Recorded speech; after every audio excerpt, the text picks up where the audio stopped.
오늘부터 이제 여러분과 이제 철로 역정 내용을 가지고 우리 함께 하겠다 이렇게 말씀을 드렸습니다. 오늘 이제 그 첫 번째 시간으로 영적으로 깨어나는 죄인, 영적으로 깨어나는 죄인 이 제목으로 이제 함께 보고자 합니다.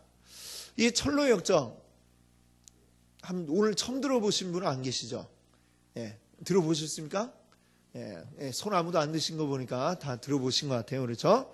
이 철로 역정은 1678년에 존 버년에 의해서 쓰여지고 이제 발표가 되었습니다. 이 책이 쓰여진 이후로 무려 74개 언어로 번역이 되었다라고 합니다. 74개국이 아니라 74개의 언어로 번역이 되었다라는 얘기예요. 그래서 이 전 세계적으로 성경 다음으로 가장 많이 출판된 책, 그게 바로 이 철로 역정이다라고 이렇게 이야기를 합니다. 예전에 제가 그 어느 다큐멘터리 이렇게 보니까요, 우리나라도 이 성경이 이제 기독교가 들어오고서 제일 먼저 번역이 된 거는 물론 성경이고, 성경 다음에 이제 번역이 된 책이 뭐냐 합니까? 바로 이 철로 역정인데, 철로 역정은 참 읽어보면 재미가 있습니다. 그리고 철로 역정은 특징이 꼭 그림이 같이 있어요. 이 책을 보시면은 그림으로 이렇게 그려져 있고, 그리고 또 이제 글도 있고 하면서 참 이 주된 내용은 뭐냐면, 한 사람이 이제 회심하고 그리고 성화되어져 가는 과정, 이 회심함으로써 이제 그 하나님 앞에 구원받는 그 과정의 길들을 쭉 이렇게 재미있는 이야기로 풀어놓은 책이다, 이렇게 이야기할 수가 있겠습니다. 그리고 이것은 그냥 단순한 이야기가 아니라 지금까지 성경담으로 제일 많이 읽혀졌다라는 것은 그만큼 이 책이 가지고 있는 그 값어치가 크다라는 것을 이제 보여주는 하나의 증거가 되겠죠.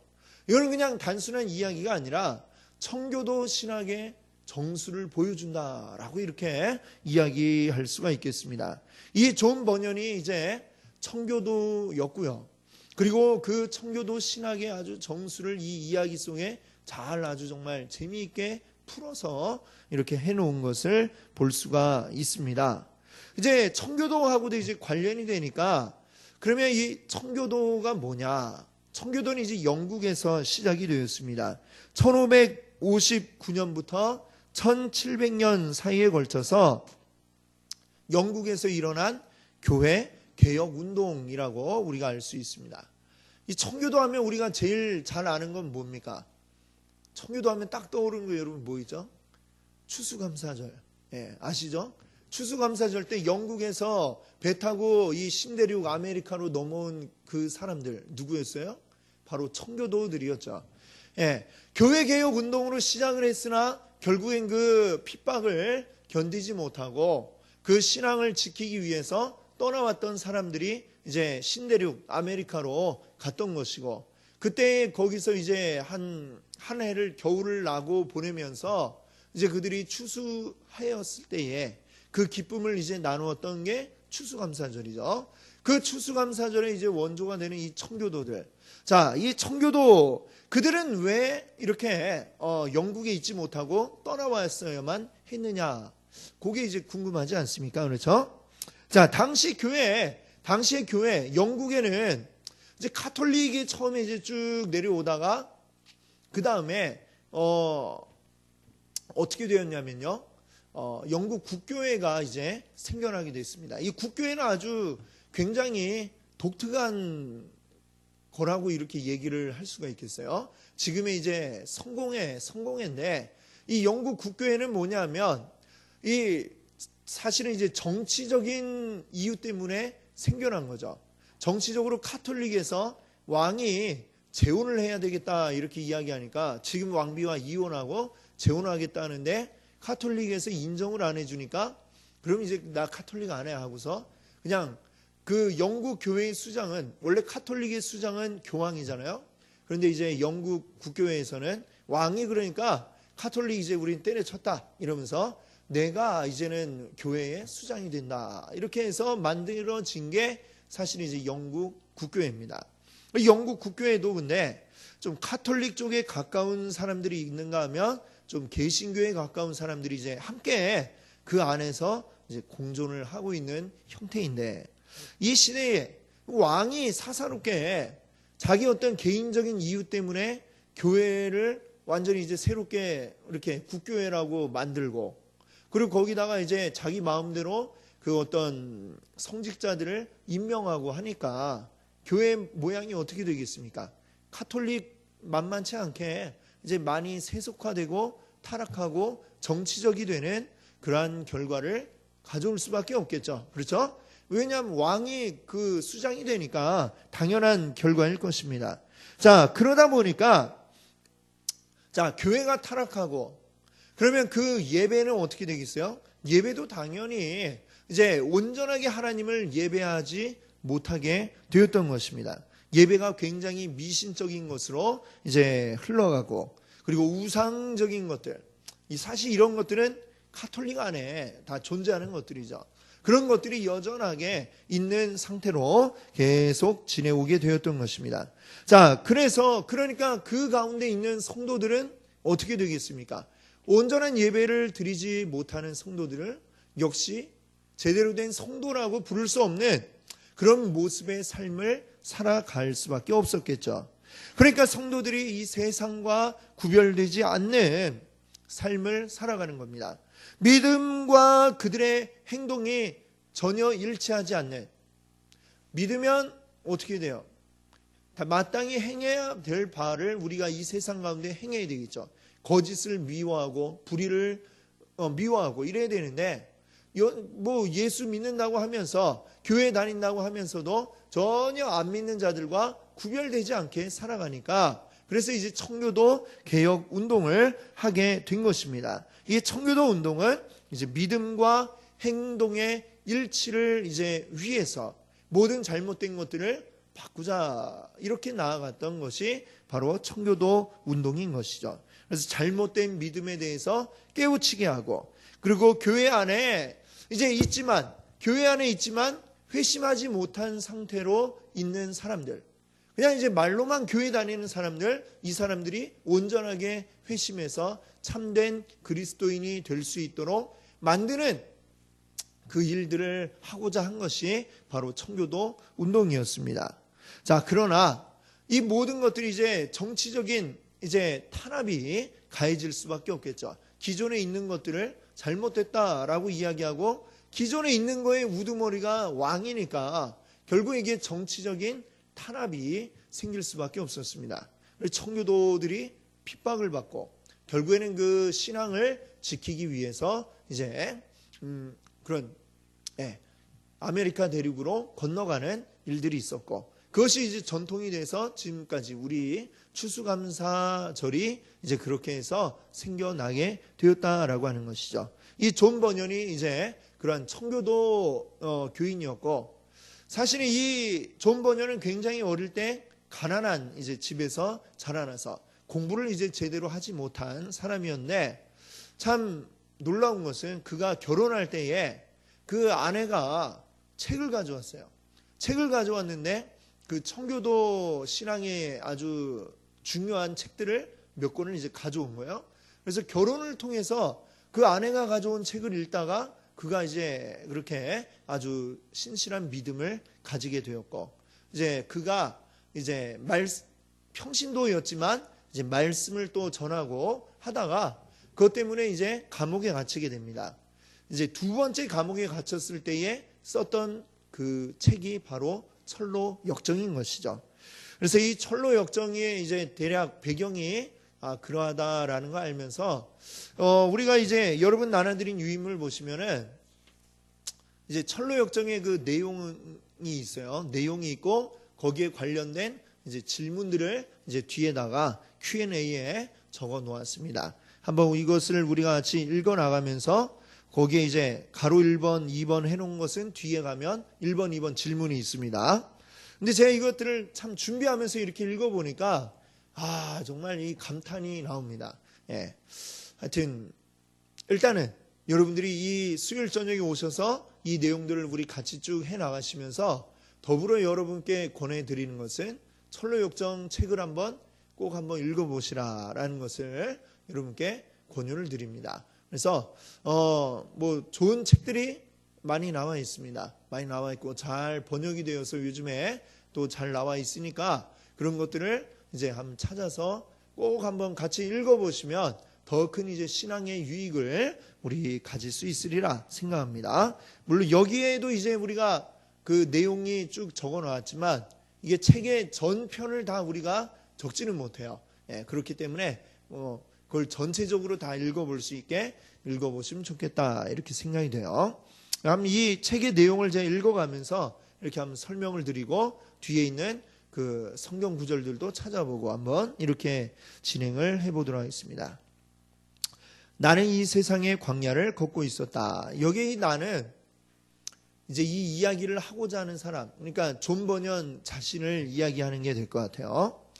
자, 어떤 특정한 곳에 이르러 불을 밝힌 곳은 굴이었다. 나는 잠을 자려고 그곳에 누웠고 꿈을 꾸었다. 자, 이제 꿈꾸는 것부터 이제 이야기가 시작이 됩니다. 철로역정의 이야기가 시작이 돼요. 나는 꿈 속에서 한 남자가 누더기 옷을 입고 한 곳에 서 있는 것을 보았다. 자, 이제 앞으로 철로역정 이야기의 주인공인 사람이 나옵니다. 자, 그런데 뒤에 한번 이제 질문을 한번 보세요. 1번. 구원받지 못한 영혼의 상태를 어떻게 묘사하고 있습니까? 자, 구원받지 못한 이 사람의 그 상태를 묘사하고 있는 게 두 가지 여기서 우리가 찾아볼 수 있는데요. 하나는 한 남자라는 것이고 또 하나는 뭐냐면 누더기 옷을 입고 있다라는 거예요. 자, 그 성경 구절 한번 읽어보겠습니다. 계시록 20장 15절 한번 읽어볼게요.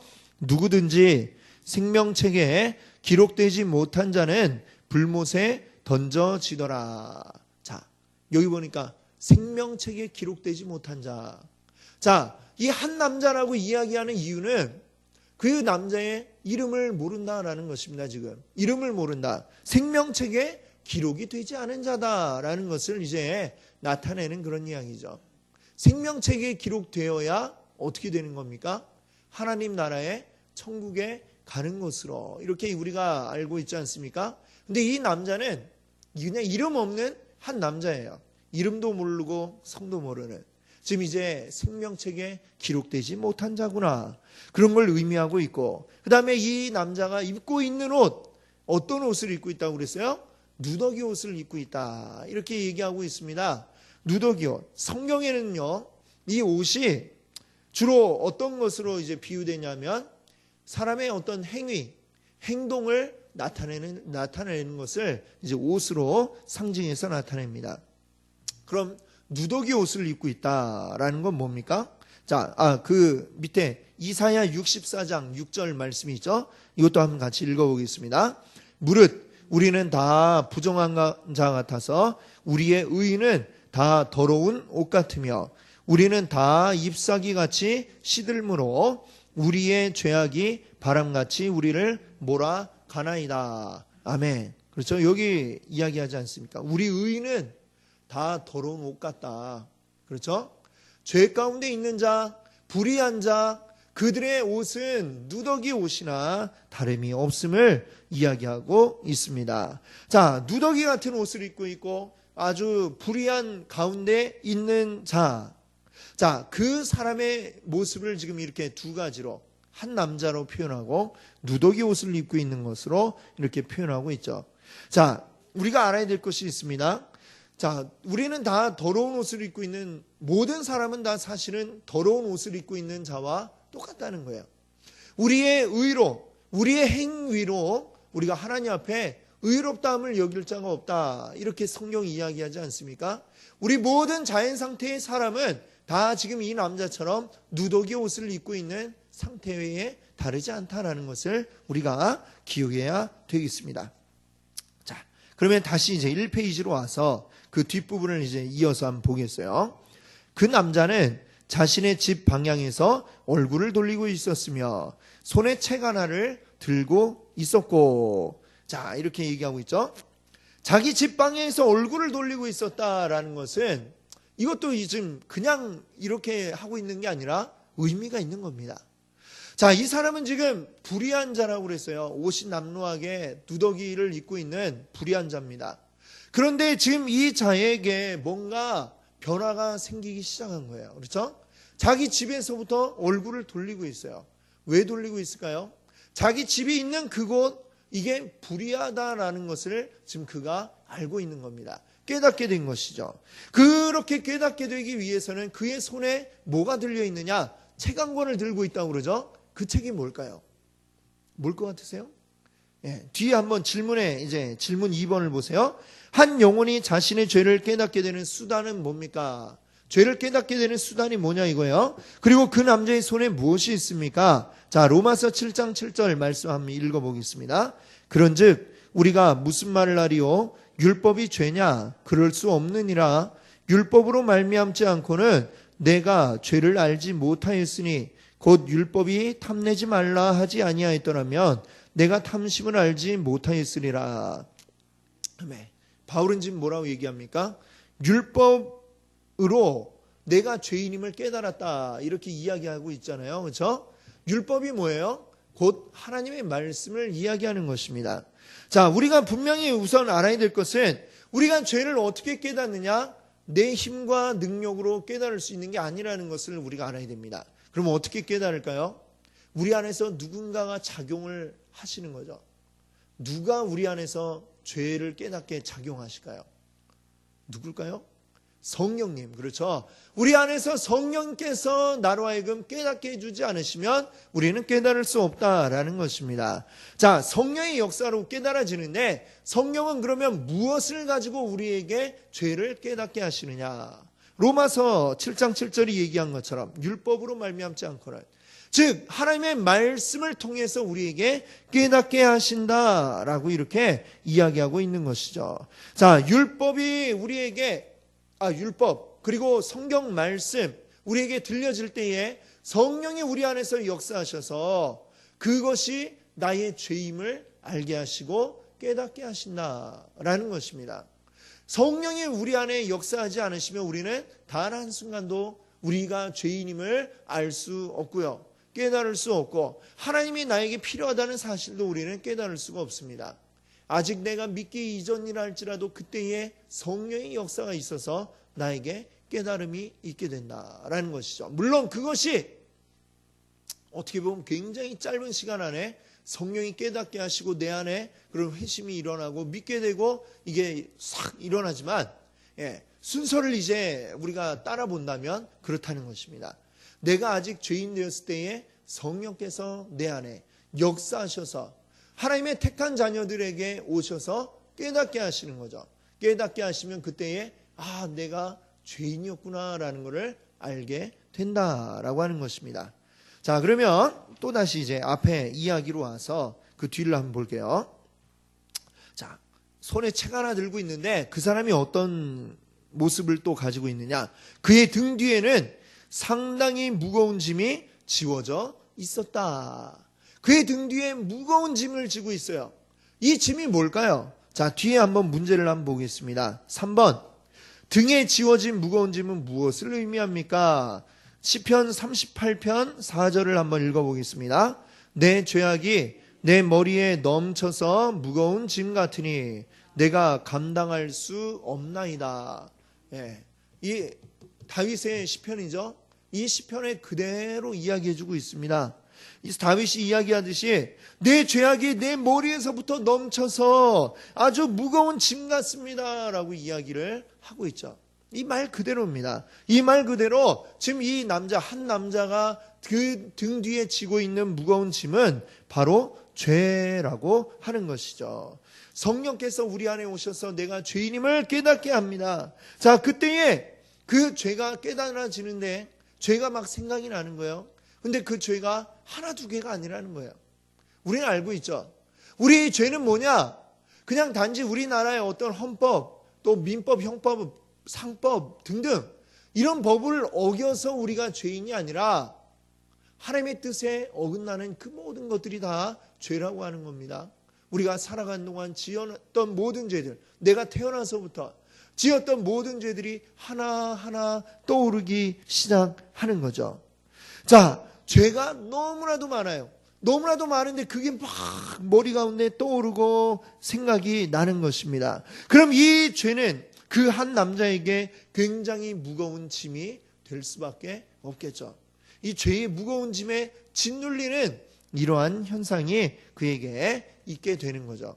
자, 그때에 그 남자는 어떻게 했을까요? 자, 다시 1페이지로 와서 한번 이야기를 보겠습니다. 나는 그 남자가 책을 펼쳐서 읽는 것을 보았다. 그는 책을 읽으면서 눈물을 흘리며 벌벌 떨었다. 그리고 더는 억제할 수 없는 듯 슬프게 울음을 터뜨리면서 내가 무엇을 해야 합니까? 라고 말했다라는 것이죠. 내가 뭘 해야 됩니까? 이렇게 이야기하고 있어요. 자, 그가 읽고 있는 책은 뭐라고 그랬어요? 성경. 성경을 읽으니까 계속해서 자기의 죄가 깨달아지는 거예요. 예전에는 죄인지도 모르고 했던 일들이 죄였구나 깨달아지면서 그는 마침내는 막 슬픈 울음을 터뜨리면서 이야기하죠. 내가 무엇을 해야 합니까? 자, 왜 내가 무엇을 해야 합니까? 라고 이렇게 울부짖을까요? 이제 하나님 성령께서 오셔서 깨닫고 그리고 동시에 죄가 깨달아질 때에 그게 슬픈 이유는 뭡니까? 죄는 반드시 어떤 결과가 있게 됩니까? 죄에 대해서는 하나님이 어떻게 하시죠? 심판을 하신다는 거죠. 하나님께서 이 죄, 나의 이 무거운 죄에 대해서 하나님이 심판하시겠구나라는 게 그에게 또한 동시에 깨달아지기 시작을 하는 것입니다. 자, 심판이 나에게 오겠다. 이걸 알게 되면 그 다음에 어떤 생각이 들까요? 심판받는 것을 좋아하는 사람이 있습니까? 없습니까? 없죠. 우리 가운데 아무도 없죠.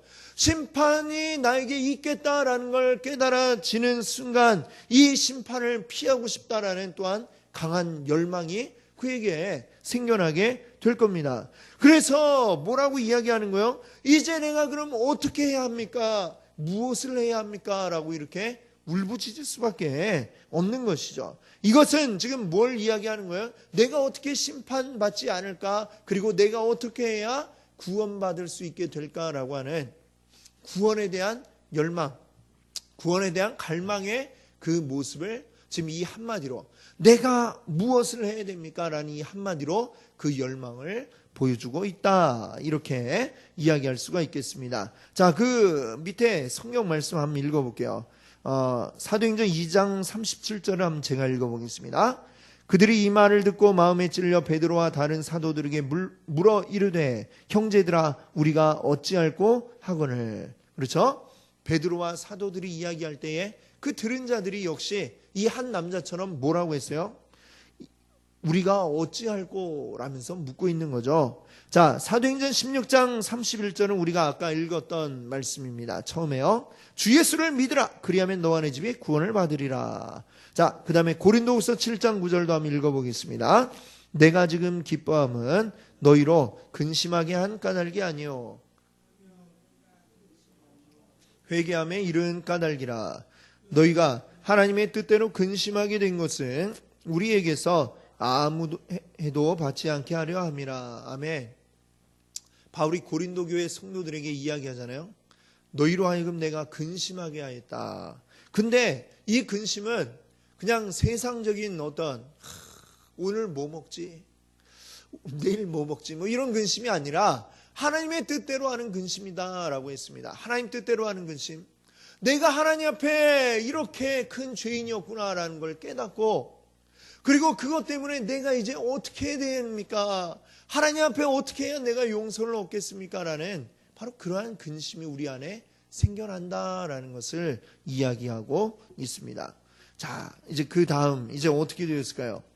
한번 읽어볼게요. 1페이지 와서 그 남자는 공경에 빠진 상태로 자신의 집으로 갔다. 그 남자는 할 수 있는 한 자신을 억제했다. 그래서 그 남자의 아내와 아이들은 그의 괴로움을 알아차리지 못했다. 그러나 그 남자는 더 이상 잠자코 있을 수 없었는데 그것은 자신의 괴로움이 심해졌기 때문이다. 자, 처음에 이 남자가 집으로 돌아와서 가족들에게 지금 이 자신의 상태를 알리고자 하지 않았습니다. 자기 혼자 일단 짊어지고 있고자 하는데 너무나 자꾸만 괴로움이 심해졌기 때문에 그걸 더 이상 참고 있을 수가 없어서 결국 아내와 자녀들에게 이야기하지 않을 수 없었다, 이 얘기죠. 그러면 이 사람의 괴로움이 왜 이렇게 자꾸만 더 심해졌는가라고 하는 것을 우리가 봐야 되겠습니다. 자, 먼저 우리 계속해서 반복해서 말씀드리지만 우리 한 영혼이 구원받기 위해서 제일 먼저 그에게 일어나는 것은 이 죄에 대한 깨달음이죠. 성령이 우리 가운데 오셔서 죄를 깨닫게 하신다는 겁니다. 자, 근데 성령의 역사가 우리 안에 더 강하게 역사할수록 어떻게 되겠어요? 자꾸만 나의 죄에 대해서 더 크게 깨달아지게 될 수밖에 없는 것입니다. 그것 때문에 마치 어떻게 되느냐, 이 뒤에 4페이지에 보면 말씀 적어놨는데요. 마태복음 12장 20절 한번 같이 읽어주세요. 상한 갈대를 꺾지 아니하며 꺼져가는 심지를 끄지 아니하기를 이길 때까지 하리니. 자, 여기에 나오는 상한 갈대, 또 꺼져가는 심지, 이게 지금 누구의 상태를 이야기하는 거냐? 바로 죄 때문에 죽어가는 자들의 상태를 이렇게 표현한 것입니다. 상한 갈대와도 같고, 갈대 아시죠? 가을에 보면 갈대밭에만 얼마나 이쁜지 모릅니다. 근데 그걸 누가 뚝 부러뜨려 놨어요. 상한 갈대 어떻게 돼요? 탁 숙이고 있는 그런 상한 갈대 같은 심령. 또 꺼져가는 심지, 촛불이 이제 초가 다 녹아가지고 이제 마지막 심지만 막 불타고 있는, 지금 이제 꺼질지 좀 이따 꺼질지 알 수 없는 바로 그런 상태, 죄 가운데 있는 자의 상태 모습을 표현하고 있다라는 것이죠. 그리고 또 그 밑에 있는 시편 32편 여기 4절을 한번 보겠습니다. 4절만 같이 읽어볼게요. 주의 손이 주야로 나를 누르시오니 내 진액이 빠져서 여름 가뭄에 마름같이 되었나이다. 주의 성령이 내 안에서 막 나의 죄들을 깨닫게 하시니까요, 이 나의 상태가 어떻게 돼요? 여기 3절에 내가 입을 열지 아니할 때 종일 신음함으로 내 뼈가 쇠하였다라고 했습니다. 내가 이 내 죄에 대해서 하나님 앞에 고백하지 아니하고 그냥 그 죄를 그대로 가지고 있을 때에는 너무나도 근심이 되고 내 마음이 상해서 내 뼈가 막 상할 정도다라고 하죠. 그리고 주의 손이 나를 주야로 짓누르시오니, 이게 바로 지금 성령이 내 안에서 깨닫게 하는, 나의 죄를 깨닫게 하는 그 지금 상태의 모습을 표현한 바로 그러한 말씀이 되겠습니다. 주님이 나를 막 짓누르시니까, 네 죄가 이렇게 많다 깨닫게 하시니까 얼마나 내가 짓눌려 있는지, 마치 내 진액이 다 빠져가지고 그냥 가뭄에 논바닥이 쩍쩍 갈라지는 것처럼 내가 너덜너덜한 상태가 되어버렸음을 이렇게 고백하고 있는 것이죠. 그 역사가 지금 어떤 한 사람이 하나님 성령의 역사하심으로 죄를 깨닫게 될 때에 그의 마음속에 이러한 일들이 계속해서 일어나고 있음을 알게 되는 거죠. 성령이 그를 변화시키기 위해서 그 속에 얼마나 크게 역사하시면 그의 괴로움이 더 심하게 크게 될 수밖에 없다는 것을 지금 이 모습을 통해 볼 수가 있는 것입니다. 자, 그리고 이 사람이 이제 가족들에게 그 이야기를 했던 것은 너무나 이 괴로움이 크기 때문에도 하지만 아마 한 가지 또 이유가 있을 것 같아요. 어떤 이유가 있겠습니까?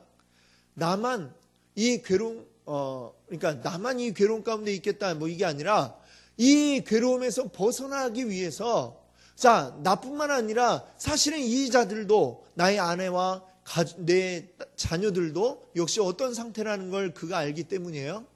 똑같이 죄 가운데 있다는 것을 알고 있습니다. 그러니까 어떻게 돼요? 같이 함께 우리 여기서 벗어나자라는 어떤 그런 마음으로 가족들에게 지금 자신의 그 괴로움을 이야기했을 것입니다. 자, 그런데 어떻게 되었느냐? 자, 한번 볼까요? 1페이지로 다시 와서 마침내, 거기부터 한번 읽어볼게요. 마침내 그는 자신의 마음을 아내와 자녀들에게 털어놓았다. 그리고 그 남자는 아내와 자녀들에게 말하기 시작했다. 사랑하는 아내여, 그리고 내 귀여운 자녀들아, 너희의 사랑스러운 친구인 나는 등에 지워진 짐 때문에 큰 파멸에 빠졌다. 더욱이 내가 확실히 듣기로는 우리가 사는 도성이 하늘에서 내려온 불로 타버릴 것이며 만약 피할 길을 찾지 못한다면 그런 나도 아직 찾지 못했다. 그런데 우리는 모두 불 속으로 던져질 것이다. 그리고 비참하게 멸망할 것이다. 피할 길을 찾아야 우리는 구원을 받을 수 있다. 이 말을 듣고 그의 가족은 무척 놀랐다. 그 남자가 말한 것이 진실이라고 믿지 못해서가 아니라 그가 정신착란을 일으켰다고 생각했기 때문이다. 자, 다시 말하면 이게 무슨 얘기예요? 우리 아빠 미쳤나 봐. 우리 남편이 지금 돌았어. 아마 지금 이런 생각을 그 가족들이 하게 됐다는 거죠. 남편이 하는 말을, 아버지가 하는 말을 듣고 정말이군요, 큰일 났군요, 이렇게 동참하는 게 아니고 어떻게 됐어요? 지금 이러면서, 지금 이걸 빙빙 돌리면서 이상해, 아빠 이상해, 지금 이렇게 되었다는 것이죠. 자, 4페이지에 6번을 한번 보세요. 가족이 남편에게 일어난 일을 이해하지 못한 이유는 뭡니까? 자, 고린도전서 2장 14절 같이 읽어볼까요?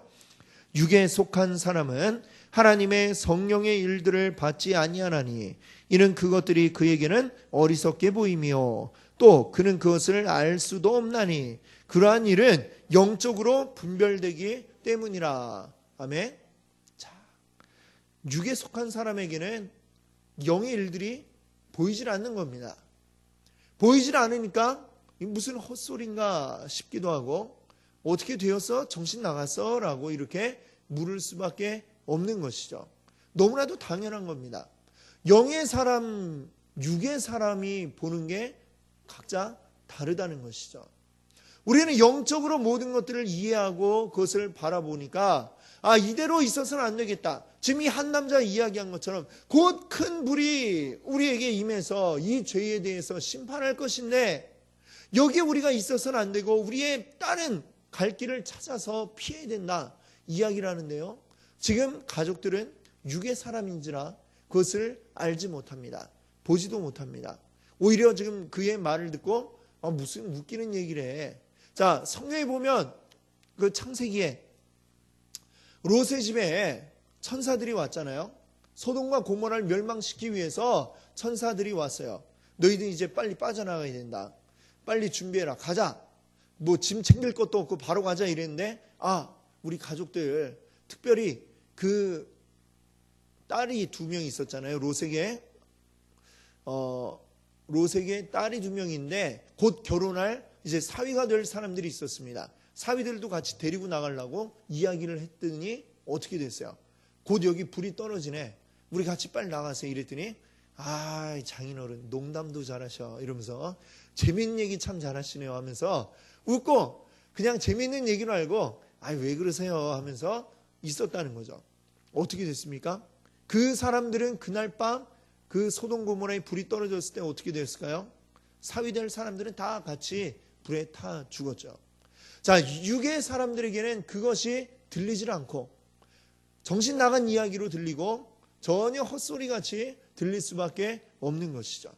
자, 그것을 우리가 알아야 되겠습니다. 우리가 아무리 교회에서 우리가 세상을 향해 이야기를 해도 그걸 듣는 사람들이 다 그 말을 듣고 정말 그렇군요 이야기하는 게 아니라 그 중에 들을 사람만 듣는다는 것이죠. 근데 우리가 그것 때문에 사람들이 날 미친 사람 취급한다, 말도 안 되는 얘기를 한다고 이야기한다, 그것을 우리가 두려워할 필요가 없다는 얘기입니다. 육의 사람들은 그렇게 반응하는 게 너무나도 당연한 것이죠. 당연하니까 그렇군요 하고 이제 우리는 그냥 그걸 이해하면 되지 그걸 화를 내고 그럴 필요가 없습니다. 육의 사람이니까. 보지 못하는군요, 듣지 못하는군요, 알지 못하는군요, 안타깝습니다 이렇게 우리 생각하고, 그러나 혹시 그 가운데도 나중에 또 아직 때가 되지 않아서 그럴 뿐이지 나중에 또 구원받을 자가 있을 수도 있습니다. 그것들을 우리가 늘 기억하면서, 그러니까 옛날에 그 고구마 전도왕이 있잖아요. 고구마 팍 찔러보았는데 아직 딱딱한 고구마도 있고 푹 찔러지는 고구마도 있고 그런 거죠. 근데 우리가 모르니까 계속해서 이야기해서 찔러봐라 이렇게 이야기를 하시더라고요. 지금 이제 목사님이 되셨더라고요, 그분이. 네. 그래서 우리가 그것을 알고 세상 사람들이 우리 말을 듣고 전혀 인정하지 않는다 해도 우리가 거기에 낙심할 필요가 없다라는 것을 또 기억할 수 있기를 바랍니다. 자, 다시 또 이제 앞으로 넘어와서 자, 1페이지 맨 마지막 줄 읽어볼게요. 밤이 되자 가족은 그 남자가 잠을 자면 안정될 것이라고 생각해서 서둘러 그 남자를 잠자리에 들게 했다. 그러나 밤에도 여전히 낮과 같이 그 남자에게 괴로운 시간이었다. 그 남자는 잠자는 대신에 한숨과 눈물로 밤을 보냈다. 자, 한숨과 눈물로 밤을 보냈어요. 괜찮아지는 게 아니라, 자, 7번에 보세요. 죄에 대한 하나님의 심판의 깨달음으로 무엇을 찾고 있습니까? 한숨과 눈물로 시간을 보낸 이유가 뭡니까? 시편 39편 13절 같이 읽어볼까요? 주는 나를 용서하사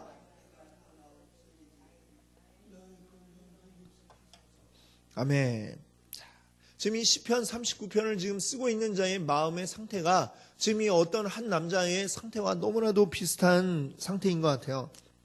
죄 때문에 죄가 막 계속해서 생각나고 그러니까 도저히 그 무거운 죄의 짐 때문에 어찌할 수가 없어가지고 그 사람이 계속해서 이제 힘들어하면서 그 다음에는 어떻게 해요? 그럼 어떻게 해야 될까? 이 무거운 죄의 짐을 어떻게 해야 될까? 용서받을 수 있는 길을 이제 찾는 것이죠. 그 고통은 언제까지 계속이 될까요? 용서받는 길을 찾을 때까지 이 무거운 짐의 고통은 계속 될 수밖에 없는 것입니다. 너무나도 그게 고통스럽고 힘이 드니까 이 눈물로 밤을 지새울 수밖에 없는 그런 모습을 보게 되는 거죠. 자, 다시 이제 이야기로 넘어와서 2페이지에 자, 아침이 되었을 때 식구들은 그가 어떻게 되었는지 알고 싶었다. 그러나 그 남자는 식구들에게 다시 같은 말을 했다. 식구들의 마음은 강팍해지기 시작했다. 식구들은 때때로 그 남자를 바보 취급하거나 꾸짖었으며 때로는 그 남자를 매우 무시했다. 그 남자는 기도하기 위해 자신의 방에 혼자 남아 있었다. 자, 가족들은 지금 이 육의 사람들인지라 전혀 이 남자를 이해하지 못하고 계속해서 이상해졌어. 미쳤나 봐 진짜. 이렇게 된 거죠. 자, 그리고 그 남자는 기도하기 위해 자신의 방에 혼자 있었다. 이랬어요. 자, 뒤에 보세요. 이제 8번. 죄의 질책을 받고 있는 그 남자가 할 수 있는 일은 무엇입니까?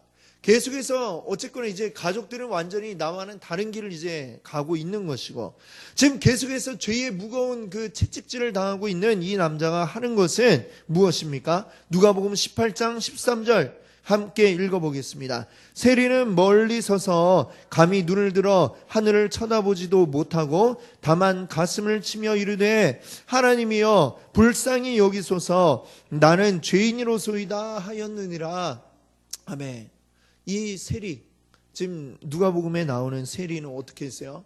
죄가 많은지 죄를 자기가 깨달아 알고 있으니까 하나님 앞에 감히 고개도 들지 못하고 고개를 숙이고 이렇게 가슴을 치면서 기도하는 것밖에는 다른 방법이 없었다라고 이렇게 이 세리의 모습을 통해 보여줍니다. 마찬가지로 죄에 대해서 깨달으니까 하나님의 심판에 대해서 또한 알게 되고 그럼 이제 내가 이 죄 때문에 심판받을 수밖에 없다는 거 알 때에 이제 어떻게 해야 내가 이걸 피할 수 있을까? 그 길을 찾잖아요. 그 용서를 하나님 앞에 구하기 위해서 기도하고 그리고 하나님의 말씀을 읽고 이런 데에 이제 시간을 이제 투자를 하게 되는 것이죠. 그거 외에는 방법이 없기 때문이죠. 하나님 앞에 기도하고 하나님 말씀대로 살아가는 것 외에는 방법이 없기 때문에 절실한 마음으로 이 사람은 계속해서 기도를 하게 되었던 것입니다. 자, 다시 이제 또 2페이지로 와서 그 뒤를 한번 봐요. 그는 식구들을 불쌍하게 여겼고 비참한 자신도 동정했다. 그 남자는 들판을 혼자 거닐면서 때로는 성경을 읽기도 하고 기도하기도 했다. 그 남자는 그렇게 며칠을 보냈다. 그 남자는 들판을 거닐면서 책을 읽는 것 같았는데 자세히 보니 책을 읽을 수 없을 정도로 괴로워하고 있었다. 그리고 전에 했던 것처럼 내가 무엇을 어떻게 해야 구원을 얻을 수 있습니까? 라고 울부짖었다. 자, 다시 이제 뒤로 오세요. 9번 4페이지에 9번 성경을 읽고 기도도 하지만 여전히 자신이 지은 죄로 괴로워하는 이유는 무엇입니까? 이런 현상이 왜 일어납니까? 자, 이 청교도들은 뭐라고 얘기했냐면 죄의 상태에 있을 때에 이런 일들이 죄에 대해서 더 깊이 깨달아지고 죄에 대해서 더 막 한탄하게 되고 자신의 아주 비참해지는 이런 것들을 경험하게 된다라고 이렇게 이야기를 합니다. 왜 그런 걸 경험하게 될 수밖에 없느냐? 자, 한번 로마서 3장 27절 같이 읽어볼까요? 그런즉 자랑할 때가 어디 있냐? 있을 수가 없느니라. 무슨 법으로냐? 행위로냐? 아니라 오직 믿음의 법으로니라. 아멘. 자, 이제 죄에 대해서 계속 이제 마음에 깨달아지고 죄 때문에 괴로워요. 괴로운데 이제 그러면 어떻게 해야 이 죄에서 벗어날까? 계속 방법을 이 사람이 찾지 않습니까? 찾는데 여전히 하여튼 계속해서 괴로워요. 그래서 그 길을 이제 성경을 읽고 성경을 읽으니까 더 죄가 더 많이 깨달아지니까 또 이제는 기도하고 성경 읽고 기도하고 이렇게 됩니다. 그럼에도 불구하고 그걸로 죄가 다 없어지는 게 아니라 여전히 남아있고 계속해서 깨달아지는 더 깊이 통탄하는 자기 자신에 대해서 내가 이런 큰 죄인이구나, 정말 눈물을 흘리지 않을 수 없는 이런 상태에 빠지게 되는데 하나님은 왜 그런 상태에 빠지게 하시느냐? 나로 하여금 이 죄에 빠져있는 나로 하여금 정말 중요한 한 가지를 깨닫게 하시려고 그러시는 건데요. 중요한 게 뭘까요? 제일 중요한 거. 내 스스로 내가 이 죄에서 빠져나갈 방법이 없다는 것을 하나님이 우리로 하여금 깨닫게 하시기 위함입니다. 자, 내가 그래도 살아오면서 나쁜 죄만 지었겠어요? 그래도 뭐 착한 일도 한두 번 하고 그러고 살지 않았겠습니까? 그런데 그런 것도 있는데도 불구하고 여전히 나는 이 죄 때문에 너무나도 괴로운 상태가 될 수밖에 없는 거예요. 그럼 무슨 얘기냐? 내 의로는 내가 죄로부터 벗어날 방법이 없음을 하나님이 깨닫게 하시는 겁니다. 사람의 공로 가지고는, 사람의 의로는 어느 사람도 하나님 앞에 의롭다 하심을 얻을 자가 없다, 이렇게 말씀하고 있지 않습니까? 하나님 그거를 깊이 우리에게 깨닫게 하시기 위해서 죄로 인해서 아주 밑바닥 칠 때까지 우리로 하여금 깨닫게 하신다는 것을 우리가 기억해야 되겠습니다. 그러니까 이 죄 때문에 우리는 더욱더 완전히 밑바닥까지 내려가는 거죠. 그리고 완전히 겸손해지지 않으면 안 될 때까지 가는 겁니다. 그리고 다른 방법은 없고 오직 예수 그리스도뿐이구나 라는 것을 우리가 깊이 절절하게 느낄 수밖에 없도록 하나님이 우리를 그렇게 아주 짓눌러 갖고 저 바닥까지 죄 때문에 아주 그냥 완전히 바닥을 칠 때까지 우리를 이끌어 가신다라는 것을 우리가 알아야 하겠습니다. 그래서 우리는 이제 그 다음에는 어떻게 돼요? 이제 완전히 나는 없구나. 나는 없구나. 저 바닥까지 가서 이제 나는 완전히 없고 나는 안 되는구나. 그 다음에 이제 비로소 빛이 들어오는 겁니다. 나는 안 되는데 이제 내가 오직 하나님을 통해서만 용서함을 얻을 수가 있고 하나님 통해서만 구원받을 수 있음을 오늘 이렇게 하나님이 그때서야 빛을 비춰주시고 깨닫게 해주신다는 것이죠. 그것을 우리가 이 철로역정에 지금 이제 탁 들어가는 첫 부분인데요. 이것을 통해 우리가 깨달을 수 있기를 바랍니다. 이 이야기를 읽으면서요, 아유 이런 사람도 있구나 이렇게 하는 게 아니라 지금 우리가 그러면 이제 첫 번째 시간을 했는데 우리 마음속에 지금 나의 죄는 무엇인가? 나에게 이토록 깊이 죄에 대해서 정말 깨달아지고 죄에 대해서 내가 정말 울부짖으며 회개하는 그것이 있는가? 이걸 우리가 생각해보고 그리고 또 나는 정말 내가 했던 어떤 거 가지고 하나님 앞에 내세우려고 하는 게 나에게는 없었는지 이런 것들을 우리가 돌아볼 수 있기를 바랍니다. 그리고 정말 오직 주님의 은혜로만 우리가 구원받음을 우리가 입술로 우리 하나님 앞에 고백할 수 있기를 바랍니다. 그렇게 해서 오직 주님의 은혜 가운데만 거하시는 우리 귀한 성도님들 되시기를 바랍니다. 기도합니다.